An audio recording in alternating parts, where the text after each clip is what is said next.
Derek, you're gonna have to hand over the keys for the Camaro. I got my beginners. Osif, Manitoba. Official, not. Not no more back road driving? Yeah. Cory here from Penny's Hot Rods and Customs, coming to you live. Well, not really. Anyway, guys, I'll show you what I've done the past few days here and there when I work in the evenings. I'm not sure well the camera will pick it up. Throttle cable is in. Cable is in. Works full throttle. I did start cleaning up some of the wiring. That's all in. Gauge is kind of sitting in there. Just cleaning up a little bit of stuff. As I walk around this maze, marker lights are in, so I might mount those today. Rear shocks didn't show up, but my front ones did. So I'll show you what I've been doing too. I just kind of made this bracket here. It's just tacked in. I still might trim it a little bit differently here, but then I'm going to make another one here. I got to make a template here and then run a bolt or a plate across, weld it all up, gusset it, and it's going to have more than enough travel up and down. I've done my measurements. So I'm going to do that. I'll go make up some cardboard, or I'll cut a piece of cardboard out for that template, and then yeah, we'll do this, weld it in, and then we'll make that one. That's done. Like I said, my rear shocks, they were supposed to be here yesterday, they didn't come. They're just the gas shocks, drag shocks, 90-10 ones or whatever, so not really meant for the street, but well.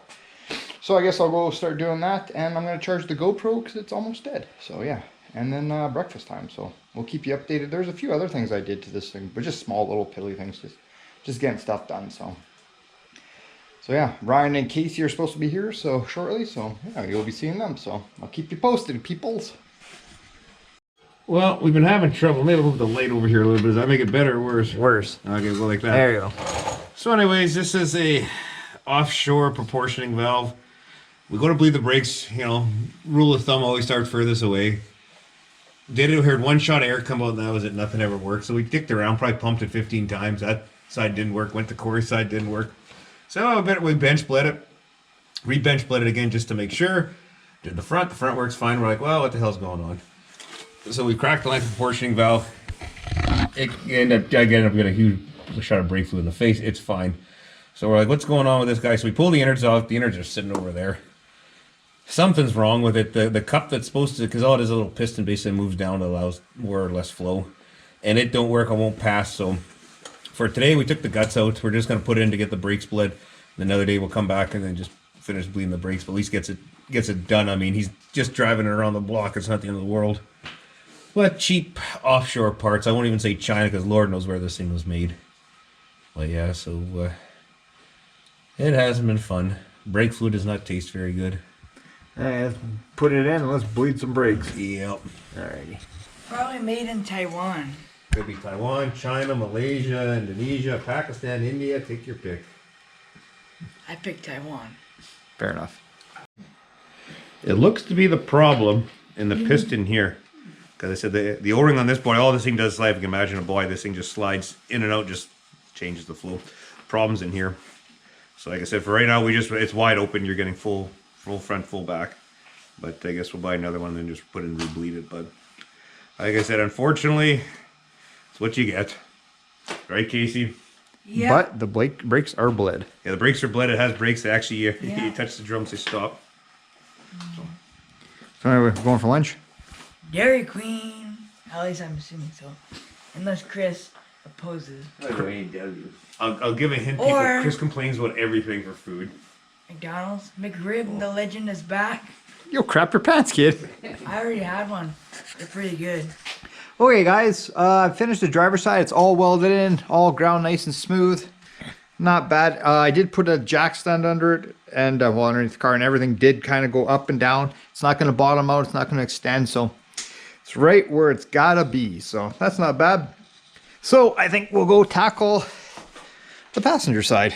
I do have one of my templates here. I do have enough steel to do this side. I'm running out of steel. I don't feel like hitting the market. Actually, but I mean market, I mean bug. But so yeah, I guess we'll go tackle that side. The brakes are completely 100% done. I'm still debating, which I think I'll probably end up doing on my next order. Just order new brake drums. Like I said, the Brian sandblasted the other one. This one's kind of meh. So I just probably end up biting the bullet, and that way everything's done. But I'm happy they're working, so they stopped, everything's done, so yeah. So I'm trying to think what what I could do after I'm done this side. We'll hook up the marker lights. That's what I'm looking for. And then yeah, and maybe call it a day. But yeah, I'm happy with this. Like I said, it's gonna be another one of these videos where it's just getting shit done. That way get things over with and done with. So now that the brakes are done, I think next week I'll finish tackling the steering. I'm gonna redo a bunch of stuff, but I've got the stuff to do that. So that's the next big thing. So, and then there's a few odd little things here and there to do, but I gotta order a carb spacer, a few other things and whatnot, but nothing crazy for, at least for the engine stuff anyway. And then yeah, fire this thing up, and then my goal is maybe next weekend or the next video, maybe I'll probably fire it up and then just while it's on stands, and then make sure that, you know, it goes into gear and whatnot and the tires turn and whatever. So we're getting there, and then after that I'll start putting the front sheet metal back on, adjusting everything and all that good stuff. So we're getting there, folks. We're getting there. Patience. So anyway, I'll start fabbing up the metal for the front on this side. So yeah. Okay, so this side's welded, painted, all good to go. So what I was gonna do, here are my fancy space age looking turning signals. So I'm not exactly sure where I'm gonna mount them. I might hold off till the fenders are on because, you know, I can't remember exactly where. I'm thinking somewhere probably in here, but I'm gonna also put the grill back in. So I don't know if it's like in here, like underneath in there, like that kind of deal. So I'm gonna hold off on these guys until I get the front end back on. So I'm thinking what I'm gonna do right now, probably finish working on the steering. Not really exciting by any means, but I'll finish that off. I gotta make some brackets. Oh, they're still here. Crying in my garage again. Oh yeah. Well guys, as you can see, I'm not in my garage today. I'm actually at work. And what I've been working on during my lunch breaks and whenever I can sneak a few minutes here and there is my grill for the Henry J. I took it all apart. I've got it pretty good, pretty cleaned up. This one's pretty good. This one here, it did have a dent. I got most of it out, but I don't really have much of a picking tool here to get at it, so I'll take these home. I've got them pretty clean and whatnot. I'll take these guys off and wire wheel them up. So hey, why not do it on company time? Hopefully nobody's watching that. But yeah, I got it cleaned up pretty good. So not bad. You gotta say though, these grills are probably one of the nicest looking grills out there. At least I think so, kind of like Art Deco-y or whatever you want to call it. But yeah, like I said, there's that guy there and this guy here. So I'll ding that out when I get home later today and then put some mud on it and get it, because it's a square flat edge going right across there. So just a little update on that, what I've been doing on my lunch breaks. Okay guys, I'm back from work. So what I think I'm gonna do today on the old Henry J is tackle a bunch of the wiring, clean it all up, put clamps where it needs to go, make it look, you know, presentable and all the way so nothing's gonna, you know, get burnt or anything like that. Then I'm gonna put the fender on, and then I'll start hooking the headlights up and all that stuff. I'll for sure do this side. I'm not quite sure I'm gonna get to that side yet today. We'll see, because there's some stuff I still want to work on that side, but we'll try. Actually, yeah, we should be able to. I can't see why not. So I think I'll go grab the fenders out and yeah, we'll start bolting them on. Ryan's just measuring some of the last little bit of the drag link for my new tie rod ends, so those will be hopefully coming in soon. And yeah, so yeah, we're getting there. And then I'm thinking probably next week I'll end up firing this thing up in the car, but it won't be this video. So I'm thinking probably next video for sure. Yeah, that's the plan. So yeah, well, like I said, it's gonna be tedious, boring work, just cleaning up some of Chris's wiring here and whatnot. So, and I'll get the fender. So yeah, that's my plan. Got a good fire going. So, and Boog should be back in a minute. So yay! All right, we'll be back. Okay, we're back on Cory's Henry J. And since it's a combination of many things, I'm trying not to swear. Long story short is he's using, was it a Vega box? Yeah. And since this is Dodge A100 front end, the Dodge A100 originally would have a pitman arm with an eyelet arm. Since we're not going that route, we're just going to run a straight drag link over from the box to there. hence to say. So we got to use the old. This is a 72 TRW chassis book. Luckily, it has all our heights, small diameter, big diameter for the taper. So we've always been lucky to make something that'll work. If this never works at work over the years, sometimes we've reamed them out for really oddball stuff to something. Generally, either go to Chevy or Ford, something that's easily gettable. But so yeah, so we're just in the process of measuring right now. Right when Cory grabbed the camera, 630 at the top. I got to measure the bottom. We'll look, and we hopefully, fingers crossed, we'll get something that A matches and B is still easy to get. Because honestly, everything almost is always Rock Auto now. Because up here, it's terrible to get parts, as we've said many times. And Rock Auto, you order it today. Today's Saturday. It'll be here probably Tuesday. So yeah, so we'll do that. Then for anybody who cares to know, we'll probably give the numbers we're going to use, but I'm not going to bore people with looking at the catalog here. But So what's that 140 number? the 140 is for the tie rod. Oh, okay. But the drag link, and I honestly thought the tapers were the same, but no, the tie rod and drag links do not interchange. So we will carry on and see what we can find, take some measurements, and hopefully kind of wrap this front end stuff up. The bearings are at work. I forgot to bring them home. So that kind of, we can get that, set the brakes properly, and then it's kind of nearing an end for this part of it anyways. I see he's got his shocks in, so I think that's the last video, wasn't it? No, it's in this video. Oh, this video, okay. Yeah. He made a hell of a mess of my shop cutting and doing all the grinding in my shop instead of his. I go in there, I'm like...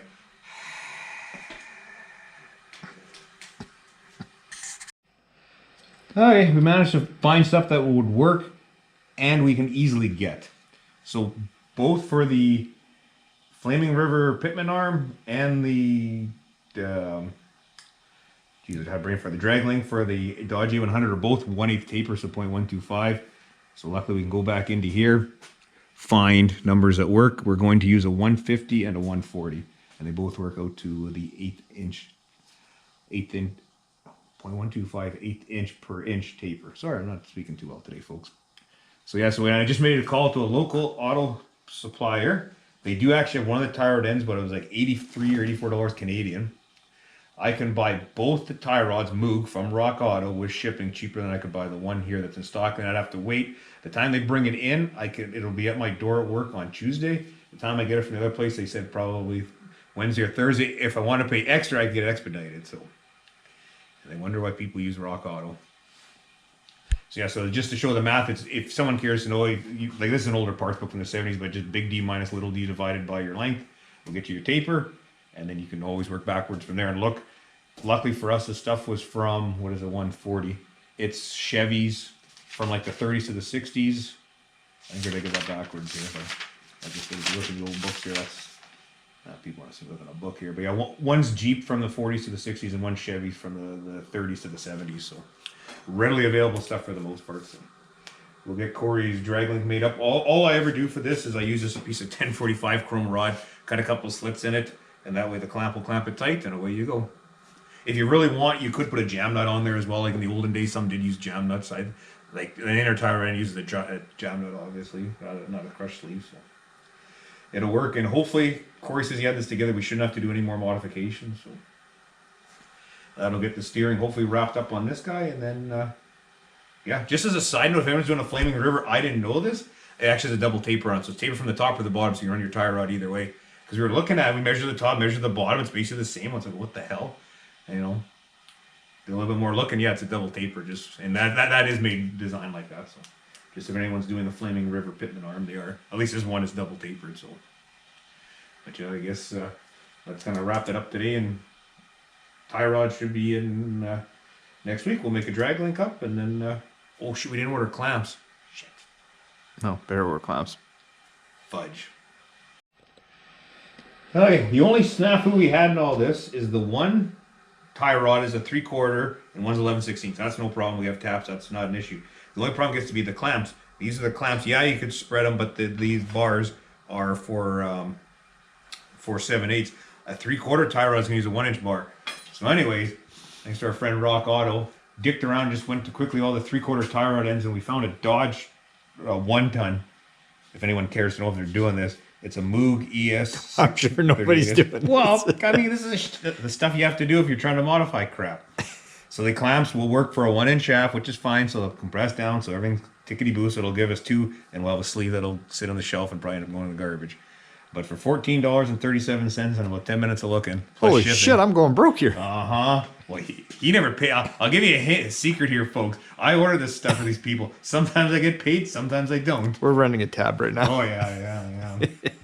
So anyways, so I mean, I'm not going to bother showing people what they want to see. This is the crap you got to do. I mean, unfortunately, I don't know of any. I mean, some parts places might have a thing you can go in and say, if you have a 3/4 tie rod, what fits? So, you got to just work your way back like the old days. Most parts people would look at you like you're dragging with two heads and aren't going to help you. So that should hopefully, fingers crossed, the last saga of this for today. Sorry it's not very entertaining, folks, but it's the stuff that it goes on kind of behind the scenes that, you have to do and find stuff for this. And honestly, we're still got winter here. We're not going to go start lying under vehicles at a junkyard to try to find stuff. I thought about it. Well, I know that's plan B on this, but plan A is you use the old internet and old parts books. So, but yeah, so I think are you still filming more of this? Or? Oh yeah, I'm gonna start working on this thing still. I gotta cut a gear. So Cory wasted about an hour of my time today doing this. It's gotta happen to make it happen. That it does. You gotta have steering. Yep. So we can steer straight into a wall. Hope not. Okay guys, it's been a couple hours. I actually got some stuff done. It may not look like it, but I actually started cleaning up some more wiring and whatnot. I'm gonna still continue to do it, but my fender is on. I've only got a few bolts holding it in. Well, most of the bolts are holding it in. But I got my headlights working, but what I had to do was, even though we did a nice soldering job last time, this terminal here for the lights wouldn't go through. So what I had to do was cut it and put a couple connectors and the female and male connectors and shrink wrap it. But later on, if I do get around to it, I will solder it. But you can't solder it by myself, and I don't want to burn anything. So, but yeah, so we're getting there. That's going to be a nightmare. Oh, I should sit a little lower than this because it's going to be a nightmare to try to get in here. But, or can I get underneath here? Oh, yeah, I can kind of get under here a little bit. So yeah, so that's why I'm not going to put the driver's side fender on yet, because I've got to do some stuff tomorrow or in the next video on this side. But yeah, so we're getting there. Probably what I'll end up doing, I'll just go throw some hose clamps on it right now, because like I said, when this fender goes on, everything kind of adjusts a lot better, and like the rod cradle's loose and everything like that. So we'll adjust it once this fender's all on and everything. So to make it easier, I'll go grab some hose clamps and whatnot. We'll do that. And yeah, like I said, this gets moved over a little bit more. Like I said, even this fender's got to go a little bit more. So, well, yeah, I even took my wires here for the alternator, trimmed those, cleaned it up a little bit nicer. So we're getting there. Yep, exciting times. Kind of feel bad this video is not going to be the most exciting. I hate to say it, probably the next few really aren't. Well, the next one I hope they have it running and even go through the gears. So I think that'll be kind of neat. So I think that's going to be my goal for the next video. But for right now, these videos aren't the greatest, but they are what they are. So anyway, enough rambling, and I guess get back to work. I'm going to go finish wiring and securing that light over there. So we're getting there, folks. Well, I think I'm going to call it a video. I spent a lot more time detailing wiring and done all the wiring all here. It's all done. That side I'm going to trim. Well, actually, I won't really know until I get this fender on, but there's probably going to be a lot of excess stuff. Like I said, I got to cut these anyways, so we'll leave that. The other part's all done.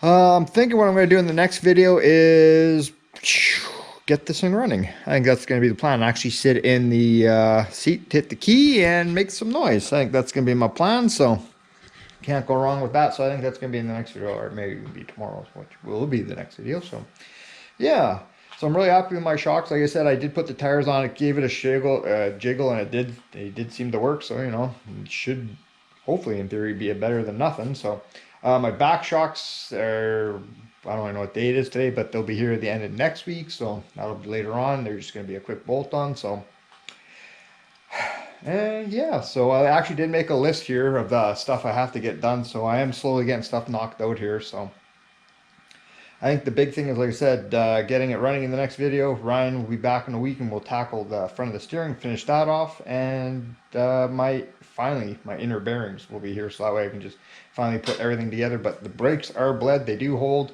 So yeah. Oh, I gotta see about getting a proportioning valve for that, because that one's shit the bed. So yeah. We're getting there. Like I said, I should finish tackling the wiring. Maybe I might even do that tonight. Finish cleaning this stuff up. But I still got to make a firewall in here for carpet and whatnot. I don't know if I'm going to have time to make door panels. Actually, I still got to put my strikers on all that. That's going to be in the next couple weeks. I got to tackle that, but I don't know. I'm not even sure what I'm going to do about that later. And I think Casey's texting me. He wants to come over, so I think we're going to go to the city and go see Derek and Chris and have an evening, I guess. So, all right, guys. As always, like, share, subscribe, leave a comment, good or bad, spread the word. Hey, a little over a month. It's got to be at the show. So, yikes. Whether we're ready or not, yeah, it'll be there. It'll be there under its own power. All right, guys, we'll catch you on the next one.